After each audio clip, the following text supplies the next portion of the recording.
নমস্কার বন্ধুরা, তুলিজ ওয়ার্ল্ডে তোমাদের স্বাগত। আজকে এই সকালটা শুরু হলো লিকার চা দিয়ে। আর আজকে পেলিং এর কতদিন? দ্বিতীয় দিন। আজকে পেলিং তৃতীয় দিন। আজকে আমরা বেরিয়ে যাবো রাবাংলার উদ্দেশ্যে। মানে আজকে পেলিং আমরা ছেড়ে দিচ্ছি। আর আমার হাতে আছে চা, আর সামনে আছে কাঞ্চনজঙ্ঘা। কাঞ্চনজঙ্ঘা জেগে উঠেছে। আজকে কাঞ্চনজঙ্ঘা খুব পরিষ্কার দেখা যাচ্ছে। এই দেখো, তারা ওই জানলা দিয়ে তোমাদেরকে দেখায়, এটা খোলা হয়নি। এই দেখো কতটা সুন্দর আজকে দেখা যাচ্ছে, ওটা পরিষ্কার পুরো। আমাদের জানলা দিয়ে কাঞ্চনজঙ্ঘার ভিউ। আস্তে আস্তে আমি মেঘেও ঢেকে যাচ্ছে, আবার কখনো কখনো আবার উঠছে। তো আমার বর, তোমাদের দাদা, আজকে কাঞ্চনজঙ্ঘা দেখতে দেখতে চা খাচ্ছে। চা ভালো করেছে? খুব সুন্দর চা, হালকা মিষ্টি। চা ঠান্ডা হয়ে যাচ্ছে। দাঁড়াও, আমি চাটা খেয়ে তারপর রেডি হয়ে তোমাদের সাথে কথা হচ্ছে আবার।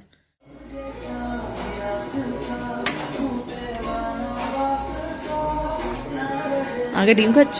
আমার একটু ছাড়িয়ে দাও না, আমাকে। আজকে আমরা পেলিংয়ের এই হোটেল ছেড়ে বেরিয়ে পড়ব। তো এখন ব্রেকফাস্টে আমাদের দেওয়া হয়েছে চিড়ের পোলাও, 2টো টোস্ট আর একটা ডিম সেদ্ধ, যেটা ব্রেকফাস্টের জন্য একদম আইডিয়াল। ঠান্ডা ঠান্ডা ওয়েদারে সকালের হালকা রোদ যখন টেবিলে এসে পড়ছিল, তখন কিন্তু খুব সুন্দর লাগছিল। তবে একটু মন খারাপও ছিল এই কারণে যে আজকে এই পেলিংয়ের হোটেল ছেড়ে আমরা চলে যাব। আবার কবে আসা হবে কি না হবে, কারণ এই হোটেলের প্রত্যেকটা স্টাফ এতই সুন্দর, আর এই হোটেলের মালিকের ব্যবহারও অনবদ্য। এক কথায় এদের আতিথেয়তায় বা ব্যবহারে আমরা সত্যি মুগ্ধ। ওই জন্য চলে আসার সময় একটু মন খারাপ করছিল। শেষবারের মতো আরও একবার হোটেলটাকে ভালো করে দেখে নিলাম। এই সেই রিসেপশন, আর রিসেপশন লাগোয়াই খাবারের কাউন্টার। তোমরা যারা পেলিং ঘুরতে আসবে তারা এই হোটেলে উঠতে পারো। হোটেলের নাম মাউন্ট ভিউ হোটেল। আমি ফোন নাম্বারটা ডেসক্রিপশন বক্সে আর এই ভিডিওর স্ক্রিনেও দিয়ে দিচ্ছি।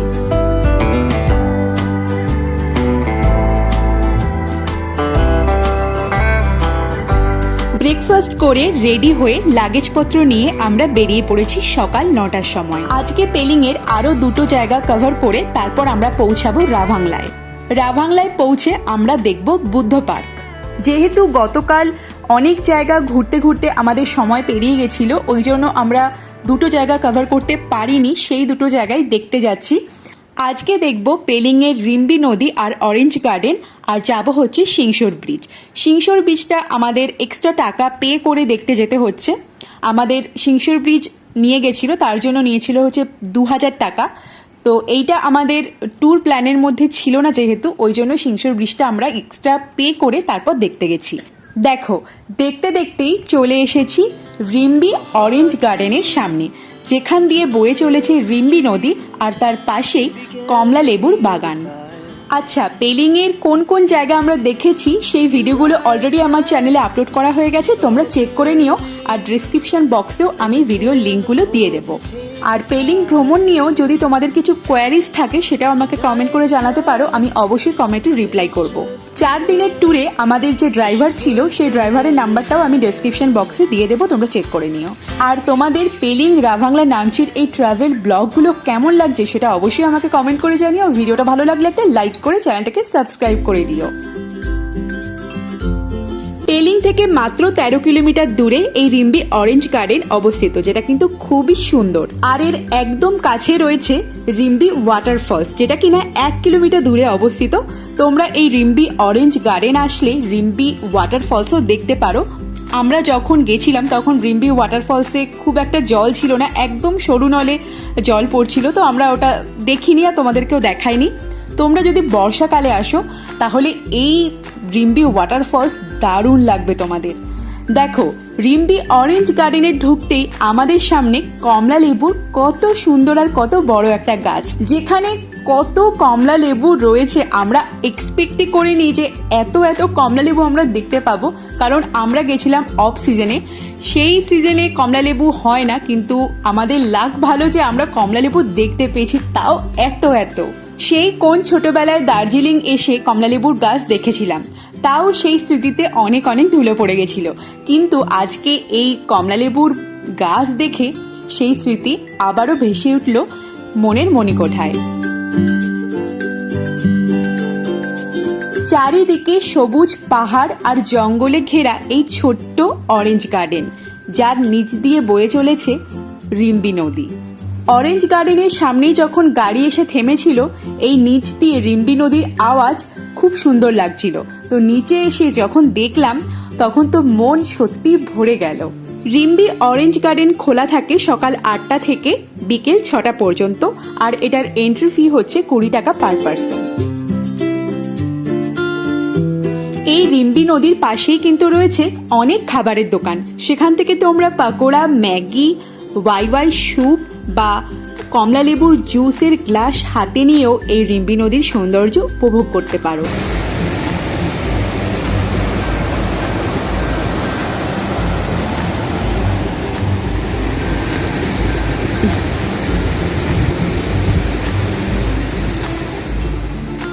এখানে কিন্তু থাকারও ব্যবস্থা রয়েছে হোমস্টে।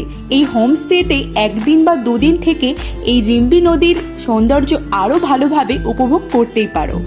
আরেকটা কথা তোমাদেরকে বলে রাখি, এখানে এসে এই অরেঞ্জ গার্ডেনের অরেঞ্জের ফ্রেশ জুস খেতে একদম ভুলো না।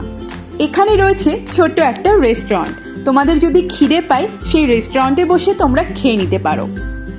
আমার কিন্তু এই রিম্বি নদী আর এই অরেঞ্জ গার্ডেন খুব সুন্দর লাগলো।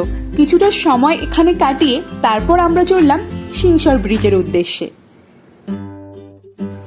এই পথেই তোমরা দেখে নিতে পারো ডেন্টাম ভ্যালি, সবুজ পাহাড়ে ঘেরা জঙ্গলের মধ্যে ছোট্ট একটা ভ্যালি, যেটা তোমরা ছবিতে দেখতে পারছো, যা দেখতে অপূর্ব লাগে। 1 থেকে 2 মিনিট এই ভিউ পয়েন্টে দাঁড়িয়ে এই সুন্দর ভ্যালির একটা ফটো নিয়ে নিতে পারো। পথে পড়বে ছাঙ্গে ওয়াটারফলস, যেটাও তোমরা দেখে নিতে পারো, কিন্তু এটা আমরা মিস করে গেছি।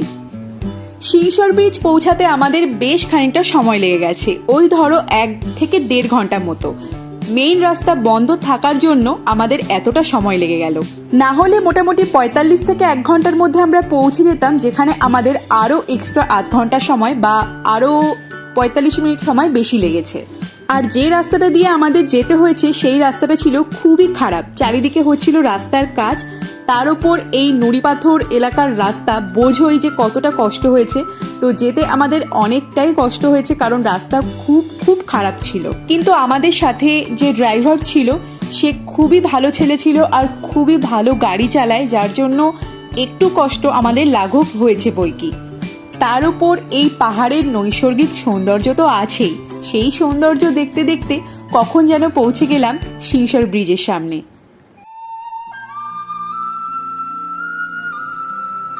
হ্যাঁ, এটাই এশিয়ার 2য় উচ্চতম ব্রিজ আর সিকিমের হাইয়েস্ট উচ্চতম ব্রিজ। আর এটা একটা ঝুলন্ত ব্রিজও বটে। অ্যাডভেঞ্চার ট্যুরিজমের ক্ষেত্রে সিংসর ব্রিজ অন্যতম পরিচিত এক নাম।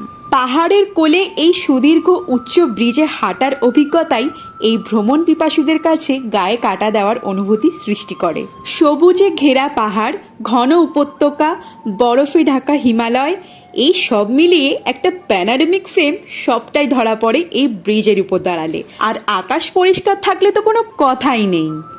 আর সবচেয়ে আশ্চর্যের বিষয় হলো, এই ব্রিজ থেকে তোমরা যদি কোনো ছোট নুড়ি পাথর ফেলো, সেটা নিচ পর্যন্ত যেতে লাগে পাক্কা 10 সেকেন্ড। তাহলে বুঝতেই পারছো বন্ধুরা যে এই ব্রিজটা কতটা উঁচুতে অবস্থিত। এই ব্রিজের নিচ দিয়ে বয়ে গেছে পুঞ্চাচু নদী, আর ওই নদী থেকে এই ব্রিজ 189 মিটার উঁচুতে অবস্থিত। আর এই সিংসর ব্রিজটি 198 মিটার লম্বা। তাহলে বুঝতেই পারছো এই ব্রিজটা কতটা লম্বা। 1999 সালে 2টি পাহাড়কে সংযুক্ত করার জন্য এই সিংসর ব্রিজটি নির্মিত হয়েছিল। শক্ত কেবল তার আর পিলারের উপর ভর করে দাঁড়িয়ে আছে এই উচ্চ ব্রিজটি। ব্রিজটি এমনভাবে নির্মিত হয়েছে যে কোনো প্রকার চ্যালেঞ্জিং আবহাওয়া, যে কোনো মরশুম আর প্রাকৃতিক দুর্যোগেও মাথা তুলে দাঁড়িয়ে থাকার ক্ষমতা রাখে এই সিংসর ব্রিজ। তাই তোমরা যারা প্রাকৃতিক সৌন্দর্য আর রোমাঞ্চ একসঙ্গে উপভোগ করতে চাও, তাদের জন্য এটা একটা দারুণ সাইট সিইং। পেলিং ভ্রমণ করতে আসলে এই ব্রিজ দেখতে কিন্তু একদম ভুলো না।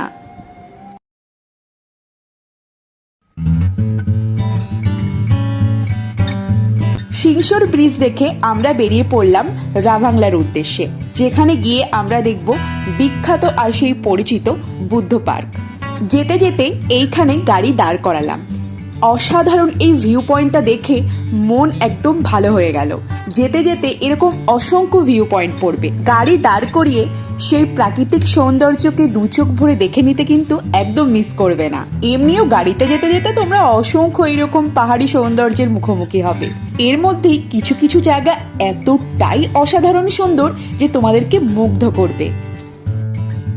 সিংসর ব্রিজ থেকে আমাদের রাভাংলা বুদ্ধ পার্ক পৌঁছাতে সময় লেগেছিল 4 ঘন্টা মতো। যেহেতু মেন রাস্তা ছিল বন্ধ, ওই জন্য আমাদের ঘোড়া পথে যেতে হয়েছে, যার জন্য সময় অনেকটাই বেশি লেগেছে।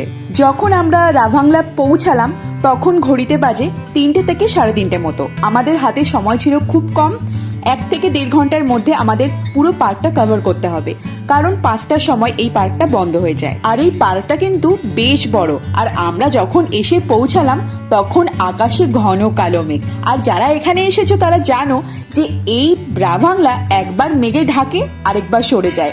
আমি সেটাই লক্ষ্য করছিলাম যে বুদ্ধ মূর্তিটা একবার মেঘে ঢেকে যাচ্ছে আবার সরে যাচ্ছে।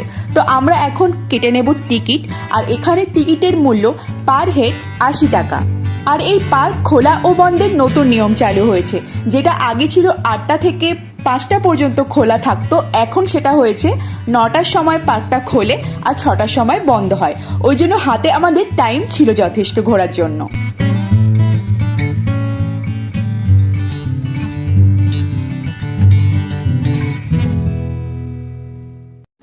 টিকিট কেটে আমরা ভেতরে প্রবেশ করলাম, আর ভেতরে প্রবেশ করতেই দূর থেকে যে বুদ্ধ মূর্তিটা দেখেছিলাম সেটা এখন চোখের সামনে ভেসে উঠল। এতদিন যে মূর্তিটা ফোনে দেখে এসেছি, আজ সেটা স্বচক্ষে নিজের সামনে দেখতে পাচ্ছি। এতটা যে সুন্দর লাগছে তা আমি ভাষায় বলতে পারবো না। আর সবচেয়ে মজার বিষয় যেটা তোমরা স্ক্রিনে দেখতে পাচ্ছ, যে এই মুহূর্তে একটু আগেই বুদ্ধ মূর্তিটা কিন্তু মেঘে ঢাকা ছিল না, আর পরক্ষণেই একটা মেঘ এসে বুদ্ধ মূর্তিটাকে পুরো ঢেকে দিয়ে চলে গেল। এটা হচ্ছে পার্কের বাইরের পোর্শনটা। এখানে তোমরা বসে বুদ্ধ মূর্তি দেখতে পারো, পার্কটাকে এনজয় করতে পারো। আর এখানে দেখো যে জিনিসপত্র তোমরা দেখতে পাচ্ছ, বুদ্ধের মূর্তি বা আরও অনেক কিছু, এগুলো হচ্ছে ফর সেল।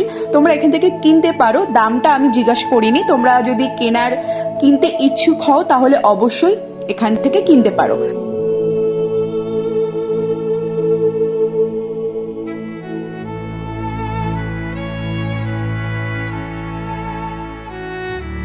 পার্কে ঢুকতেই চোখে পড়লো এখানে অনেকেই ড্রেস ভাড়া করে বুদ্ধ মূর্তির সামনে ফটো তুলছে।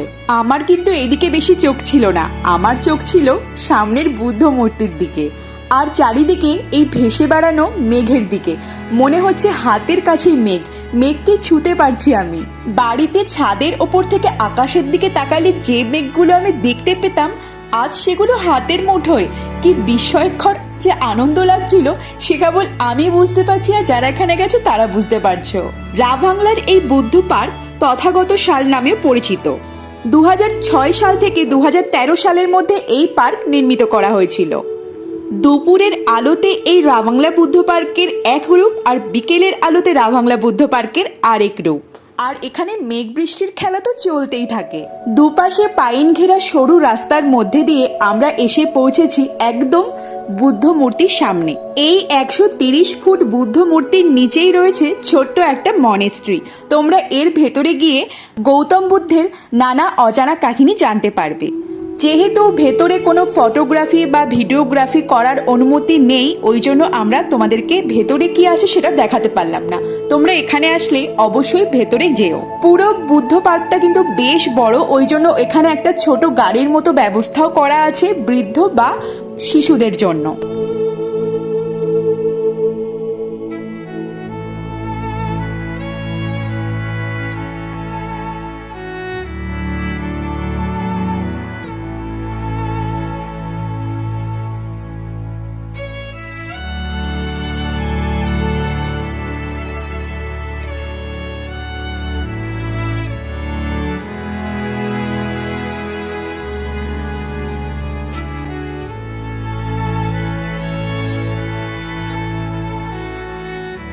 বুদ্ধ পার্কটি ঘুরে দেখতে দেখতেই কোথা থেকে যেন এক খাবলা মেঘ এসে আমাদেরকে ভিজিয়ে দিয়ে চলে গেল, আর সাথে দমকা উত্তাল হাওয়া।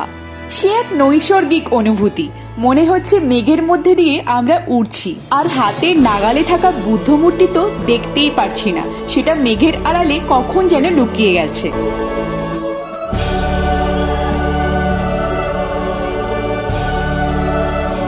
এখন যেখানে আমরা দাঁড়িয়ে রয়েছি সেটা হচ্ছে বুদ্ধ মূর্তির ঠিক সামনে একটা ছোট স্টেডিয়াম মতো করা, তো সেখানে দাঁড়িয়ে খুব ভালো একটা ভিউ পাওয়া যায়। কিন্তু সেই ভিউ মেঘ আর কুয়াশায় পুরোই ঢাকা পড়ে গেছে। দেখেছো কিরকম ভাবে মেঘ উঠছে? এতটাই মেঘ যে এক হাত দূরে কি আছে সেটাই দেখা যাচ্ছে না। আর কিছুক্ষণ পরে নামলো বৃষ্টি। যাও বা কিছুক্ষণ ঘোরা যেত, এই বৃষ্টির চক্করে আমাদের পার্ক থেকে চলে আসতে হলো। তাও ভাগ্য একটু ভালো যে পার্কটা ঘুরতে পেরেছি, বৃষ্টি হলে তো পুরো ঘুরতেই পারতাম না। যেহেতু সারাদিন ঘুরে ঘুরে খুব ক্লান্ত, এখন উঠবো হচ্ছে আমরা রাভাংলার হোটেলে। নেক্সট ব্লগ দেখতে অবশ্যই আমার চ্যানেলটাকে সাবস্ক্রাইব করে নিও, আর আজকের ভিডিওটা ভালো লাগলে একটা লাইক করে দিও। চলো আজকের মতো টাটা, দেখা হচ্ছে নতুন কোনো ব্লগ নিয়ে।